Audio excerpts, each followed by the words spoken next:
Hello guys, कैसे हो आप सब। हमारे YouTube चैनल पर आप सबका स्वागत है। आज के ब्लॉग में हम लेके आए हैं गाज माता की कहानी। तो चलो पूरी तरह कहानी में बने रहना, ओके। और कमेंट में जय गाज माता जरूर लिखना, ओके। तो सुनो, ये है व्रत भाद्र माह में किया जाता है। यदि किसी के पुत्र पैदा हुआ हो या पुत्र का विवाह हुआ हो तो उसी वर्ष भाद्र माह में किया किसी शुभ दिन को देखकर गाज का उज्जवल कर देना चाहिए। विधान क्या क्या है वो बता रही हूँ, ओके। 7 जगह 4-4 पूड़ी और हलवा रखकर उस पर कपड़ा व रुपया रख दे। एक जल के लोटे में सतिया बनाकर 7 दाने गेहूं के हाथ में लेकर गाज की कहानी सुने। इसके बाद सारी पूरी ओढ़नी पर रखकर सासू के पैर छूकर दे दे। बाद में लोटे के जल से भास्कर भगवान का अर्घ्य दे देवे, ओके। इसके बाद माता जी के पैर लागने के बाद में क्या करना है वो सुनो।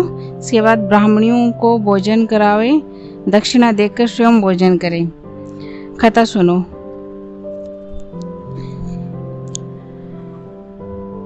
पुराने समय में एक राजा के कोई संतान न थी। राजा रानी संतान के न होने से बड़े दुखी थे। एक दिन रानी ने गाज माता से प्रार्थना की कि अगर मेरे गर्भ रह जाए तो मैं तुम्हारे हलवे की कढ़ाई करूंगी। इसके बाद रानी गर्भवती हो गई। राजा के घर पुत्र पैदा हुआ, परंतु रानी गाज माता की कढ़ाई करनी भूल गई। इस पर गाज माता क्रोध हो गई। एक दिन रानी का बेटा पालने में सो रहा था। आंधी पालने सहित लड़के को उड़ा ले गई। एक भील बिल्ली के घर पालने को रख दिया। जब भील बिल्ली जंगल से घर आए तो उनने अपने घर में एक लड़के को पालने में सोता पाया। चमत्कार।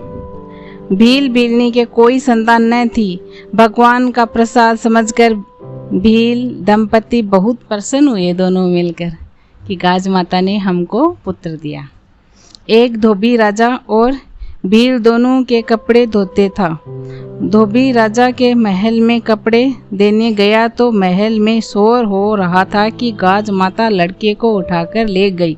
धोबी ने बताया कि मैंने आज एक लड़के को भीलनी के घर में पालने में सोता देखा है। राजा ने भील दंपति को बुलाया कि हम गाज माता का व्रत करते हैं। गाज माता ने ही हमें बेटा दिया है। यह सुनकर रानी को अपनी भूल का एहसास हो गया। कभी या तो भगवान को ऐसे बोलना करो मत करो तो उसको तुरंत कर दो, नहीं तो ये परिणाम होता है।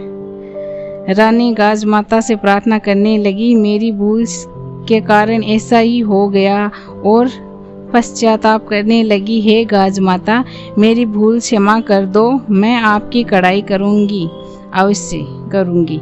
मेरा लड़का ला दो। गाज माता ने प्रसन्न होकर उसका लड़का ला दिया था। भील दंपति का घर भी संपत्ति हो गया। एक पुत्र भी प्राप्त हुआ भील बिल्ली को। हे गाज माता, जैसे तुमने भील दंपति को धन दौलत और पुत्र दिया था, रानी का पुत्र वापस ला दिया, उसी तरह हे माता सबको धन और पुत्र देकर संपन्न रखना। बोलो श्री गाज माता की जय।